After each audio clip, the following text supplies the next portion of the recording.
अस्सलाम वालेकुम दोस्तों, मैं हूं आपका अपना काजी अब्दुल सत्तार और आप देख रहे हैं मेरा यूट्यूब चैनल सत्तार काजी व्लॉग्स।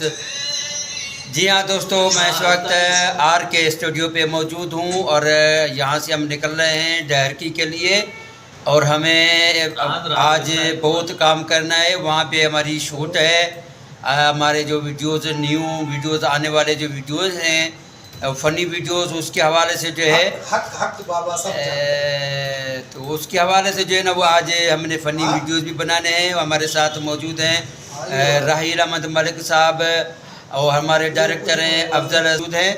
और यहाँ से अभी सीधा आ जाएंगे डहरकी से फिर शूट के लिए तैयार हो जाएंगे। ये मेरा उसमें गेटअप है। आप लोगों को कैसा लग रहा है मेरा गेटअप? अच्छा लग रहा है तो कमेंट कर दें। हमारे साथ राहील मलिक अफजल सुमरो साहब हैं, अभी वैन में बैठेंगे यहाँ से।